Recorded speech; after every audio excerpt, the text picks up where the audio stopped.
Rotate your phone. You can't turn your phone while recording. Well, like, here we are, Rachel.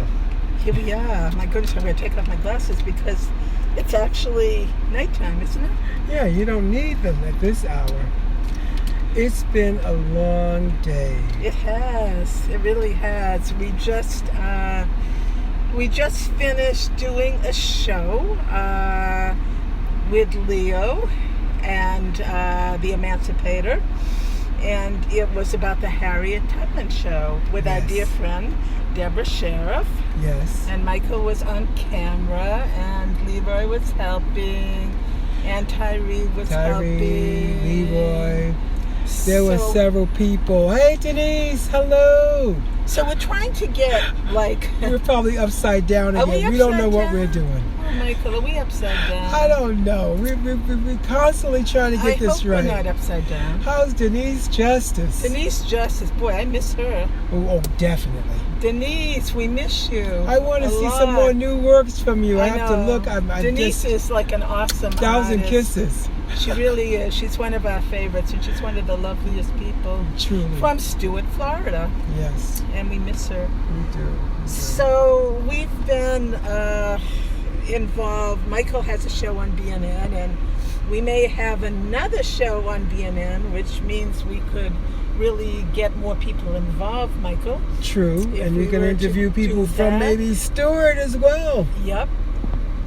So we've become really involved with trying to stop the demolition of the Harriet Tubman house, which is a horrible, horrible thing to even think of. Yes, I mean, in a time where we're having so many problems on almost every level, they have to destroy legacy buildings as well. And this building happens to be a place that's not only sacred and important to the history of our city. It's like the house of nonprofit agencies that are being displaced, and it holds such a role in the community for so many people that have had their lives really impacted by it. And, you know, the plan is to replace it with high-end condominiums, though they say it's affordable housing. But for those of you that are in other places, we're talking about condominiums selling for about $1,000 a foot, and the South End is already so full of them that it's really a travesty to see this happening in a city that represents itself as being a melting pot of so many different cultures, ethnic backgrounds, and in the world we're in right now, boy, do we need that. True, we do. It's like been really difficult to know that a place I grew up in, more or less, and learned how to type, went over there when they had senior days and programs for young people. I got to sing for the first time in my life in public at this very building, and just a lot of things. My grandfather and I walked along that block every day, and he would stop in front of there and tell me stories about Harriet Tubman, as well as, you know, we would have functions at Wally's where we could look out and see the Harriet Tubman building, and the mayor would come, and the mayor is standing there, the mayor of Boston, talking to my grandfather, talking about the Four Corners and what they were like back in the past when there was music on each of those corners. And then the Harriet Tubman is exactly where they had the hi-hat. So there's a rich history there. Across from the Harriet Tubman, there was the NAACP. So it has so much that is important to people that are being priced out of the community. And in this city right now, well, first of all, it is the year of Harriet. I mean, if we don't know the fate of, you know, the $20 bill, I really think that... Hey, Lucinda, it's Lou. It's Lou? Hey, Lou. Lou, we came to see you. Lou, we love you. How are you? Please call me. Oh my God, Lou. Oh my gosh, Lou is recovering, and she had surgery. I can't believe you're out here. God, that's wonderful. And let me know if you want me to come see you tomorrow. Anyway, here we are at BNN, Lou, and we've been thinking about you all day. We love you dearly. So anyway, we did this show, and everybody's been doing it, and everybody's been getting the word out there. Our niece had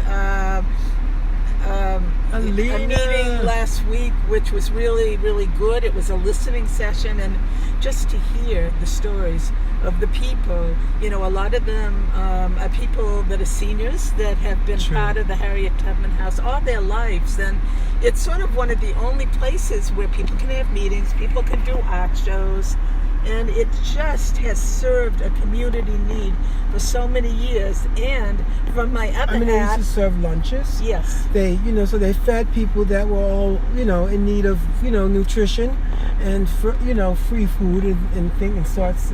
So it really served lots of purposes. And it still does. It's needed now more than ever, because in a world that seems to be, based on the premise that if we divide them, we're going to win. It's going to be an easy win. The more we divide, the more we win. And we don't want that. No, we are people that don't like division. We want all of us to come together. If anyone has been to anything we've created, it was about people of all different backgrounds coming together as creative people doing something wonderful. Frank Adesi, he was from my high school. You're kidding. Oh my God. Amazing. How cool is that? Oh, that is cool. That's wonderful. He was on the paper when I was in the newspaper. He was like, I think like the head of the paper. Hey, or welcome, something. Frank. Such a bright good man. Good to see you out there. Hey, Frank. Wonderful. So, yeah, this is great. I mean, this is wonderful to have people that, are coming back into our lives, through social media, which, has all its good, points. Like, here you are, Frank, Yeah, I'm really glad. Rachel got to show a bit of her art. She made something really interesting. One piece was, we're doing art that's not only mystical, magical, art that uplifts, and also uplifts women, uplifts groups of people that feel disenfranchised. We are doing social art statements with the work that we create. Because art is so much. I mean, it does have a strong, social purpose, and it can sometimes engage people, like the visual. Sometimes it can wake up something. Some of our art is just over our shoulder. Yeah, here. you can see the art. It can wake up something, perhaps that words don't do right at that moment. So we are using art in a way to sort of promote unity and not division. Because division is, I know even when I was, studying so many years ago at Goddard Campbell School for Social Change, I remember, I feel like we're going back to a point that, we all got through, and we thought, gee, maybe, we've accomplished something. I just think that it was all there, stewing. Yeah. They were brewing, and we are now facing the pot overflowing. What's happened with these 3 mass shootings? I'm quite sure there's been shootings after the president, and they're not reporting it, and other things that have been after him. But he has sense enough to know not to let that get on the air, and he will make comments about people being hurt, smart comments that incite that, instead of just keeping his mouth quiet about those horrible things. And these are, they're beyond horrible things. I mean, everybody, I think, in this country right now, we're aching because it's gone past painful. How many people? It's not just your child. It's all these people, innocent people. I can't imagine. I think one of the, most poignant stories was, each of them is, don't, get me wrong, each one is just as significant, but this woman that was shielding her baby, and her husband was shielding her, and the two baby, of them, they're both gone, and the poor baby had 2 fingers broken. It's just like now 2 children are without parents. And when we hear about who the other people are, each of them has a story that is so significant and so meaningful. One of the shooters even shot his sibling. His sister. Who can even, I don't know, I can't even comprehend. And I know that for almost everybody in this country, that there's no way we can comprehend it. I know that everyone is becoming more afraid to be in crowds. How are you going to go shopping if you have to go to Walmart? okay, people like myself, I don't shop much. It's only me. But when you have a family, you have to save money. You need to go and get these bargains. And get their school supplies. You're in there shopping for school supplies for your children. It's so sad. And you have to say what is safe and what is sacred. I've heard people say today, oh, you know, I mean, I was afraid. I didn't want to go into a store. You know, I went into a restaurant, and all of a sudden I'm kind of looking around and I'm feeling this type of, you know, real angst. Yeah. I mean, what on earth are we living Mr. Boca. through? And churches, can you imagine? Churches, synagogues, places of worship. And that gets back to Harriet Tubman House and our culture and our history and whatever. Well, I want to let you guys know, if you have any photos of yourself, please feel free to send them to mpendesigns@yahoo.com so that I can have you guys support the saving of this legacy building, Harriet Tubman building. Please just send a photo, and we're going to put I am Harriet, we are Harriet, etc. around it under your name, under your face. And this is to show, what do you say? To show sort of support. Unity and support. Unity. Because camaraderie. Something has to matter. That's what hurts me so much. Sometimes I lie awake. Yes, if you don't stand for nothing, you'll stand for anything. Right. And what matters, what's important, something has to be important, doesn't it? Yeah.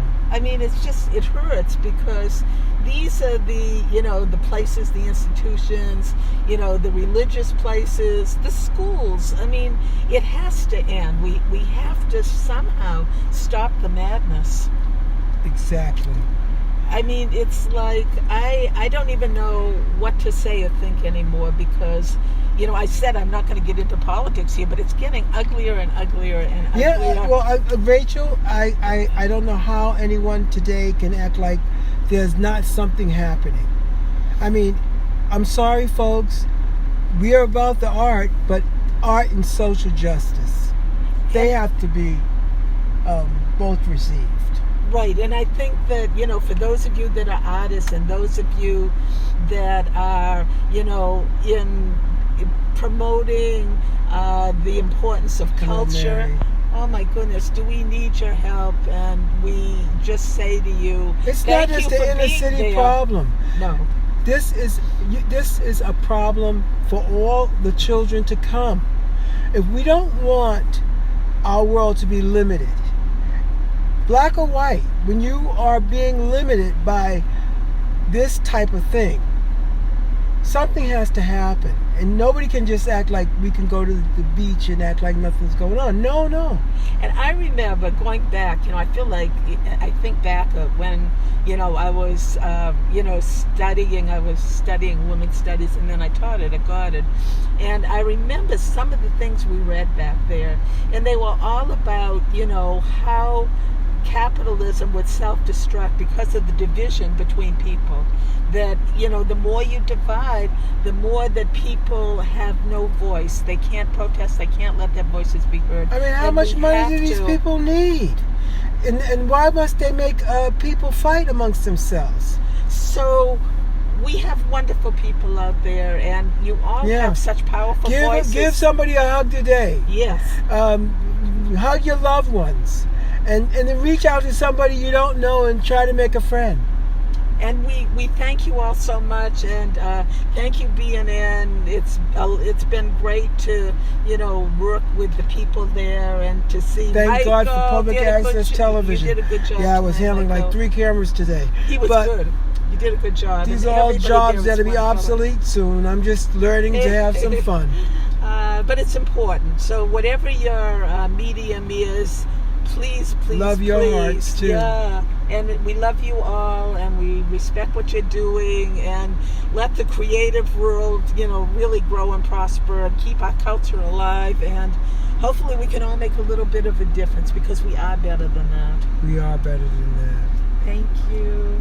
God bless. Bye. Love you guys.